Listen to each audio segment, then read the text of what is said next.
Welcome to the channel and welcome back to another video. Now in this video, I want to talk to you guys about how to determine what you're going to charge for rents when you own property or when you're managing property. You have to figure out how much you're going to charge for your rental property.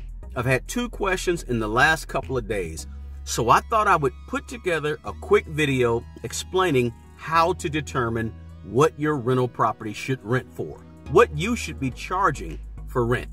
Now, I'm going to give you 5 ways to determine how to make that decision on what you're going to charge. Now, these are things you really have to think about when coming up with a dollar figure. Pay attention to number 3, because number 3 is the primary way that most landlords or property managers come up with what they're going to charge for rent.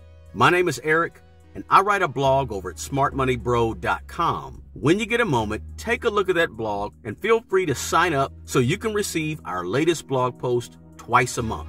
I also work one-on-one with individuals, helping them with all types of money issues. Everything from budgeting your money on a monthly basis, setting goals with your money, growing your money, investing your money, buying real estate, growing your real estate portfolio, or even just managing your current real estate portfolio.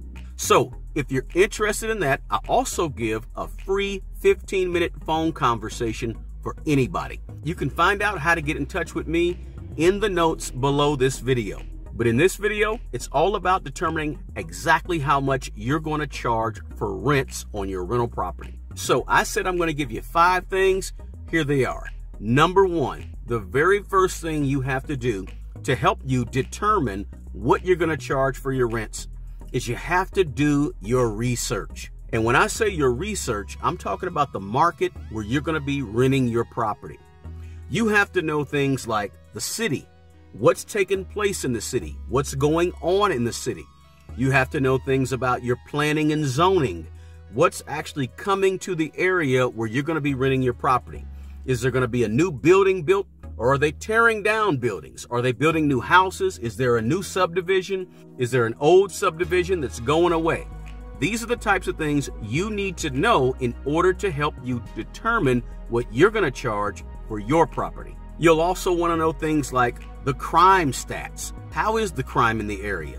What about the schools? What type of school district is your property in?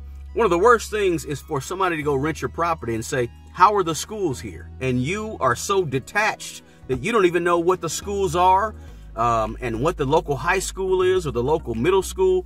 These are things you need to know because they're going to help you determine whether or not you should charge a little bit more for your property or a little bit less for your property. The more you do your research and know the location in which you're renting your property, the better off you'll be and the more informed you will be when making the decision. The other thing to think about in terms of your research is what is the value of your current property that you're renting out? Is it worth $75,000? Is it worth $500,000? You ought to have a feel for the market once you do your research to help you understand exactly what your property is worth right now in the current market that you're actually about to rent the property.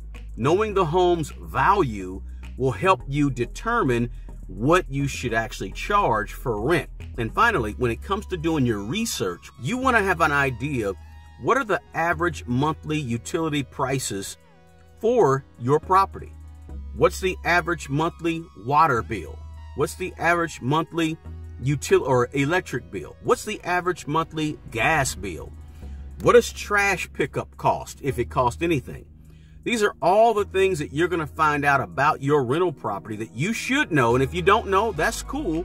But when you go to determine what you're going to charge for rent, these are the types of things that you want to know because they're going to help you build your case for your price so you know exactly what to charge. Number 2, the second way to determine what your rental property is going to rent for or what you should be charging for rent is what we call the 1% rule.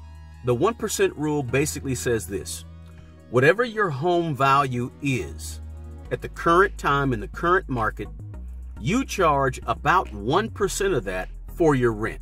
So in other words, for example, if your property is worth $100,000, then 1% of $100,000 is $1,000. So your rent should probably be right around $1,000. If your property is worth $500,000, 1% of that is $5,000. So you should probably be charging about $5,000 per month. Now there's some other variables to keep in mind, but we'll talk about those in a moment. Conventional thinking in terms of landlords and real estate folks is that anywhere between 0.08% and 1.1%. I like to round that down, and most other landlords and property managers round that down to about 1% of the current value of the property right now in that location. Number 3, the third way to determine what to charge for rent for your property is my favorite. And it's the way that most landlords and property managers figure out what they should be charging for rent. And it is simply finding comparable properties in the area where your property is located. Now, this is my favorite because it works every time. How do you figure out what other rental properties are renting for in the area where your property is? You just go to a source where many properties are currently being advertised, whether that's Facebook Marketplace or Zillow or whatever or Realtor.com, whatever the general place is where you know that properties are being advertised. You go to that place and you look for comparable properties in the area where your property is located, and you see what those landlords are charging.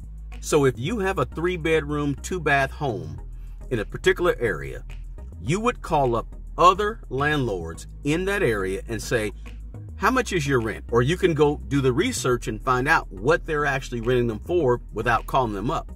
Or you can call them if you want to have that phone conversation. But you want to know what they're charging. Now, when you find out what most of them are charging, let's say they're charging between $1,200 to $1,300, then you need to consider charging, depending on some of the other things we'll talk about, maybe charging slightly lower than what everybody else is charging. And the reason you might want to do that is because it's going to make you competitive. If you overcharge, many people are going to pass you up as a property. If you undercharge by too much, people are going to wonder, why is he charging or why is she charging so little?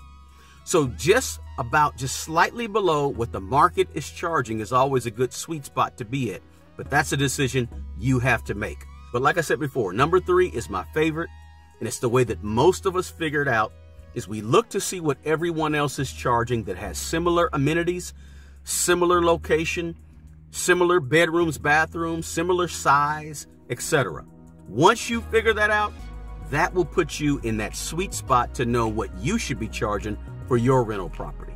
Number 4, the fourth way to figure out what you should be charging for your property is be sure that you at least cover all of your expenses. And expenses on a rental property can be everything from homeowner association fee to the property taxes, to the property's insurance, to maintenance and repairs, to whatever mortgage you may have on the property if you have a mortgage. So there's a lot of expenses that go with having a piece of rental property. You want to make sure that you're charging at least enough to cover all of those expenses. Now, hopefully those expenses don't go above what the market rate is currently charging, like we said back in number 3. But whatever you do, you always want to make sure you're covering your expenses, because renting rental property is like having a business. In fact, it is a business. So treat it like a business. And what do you want to get from a business? You want to get profit.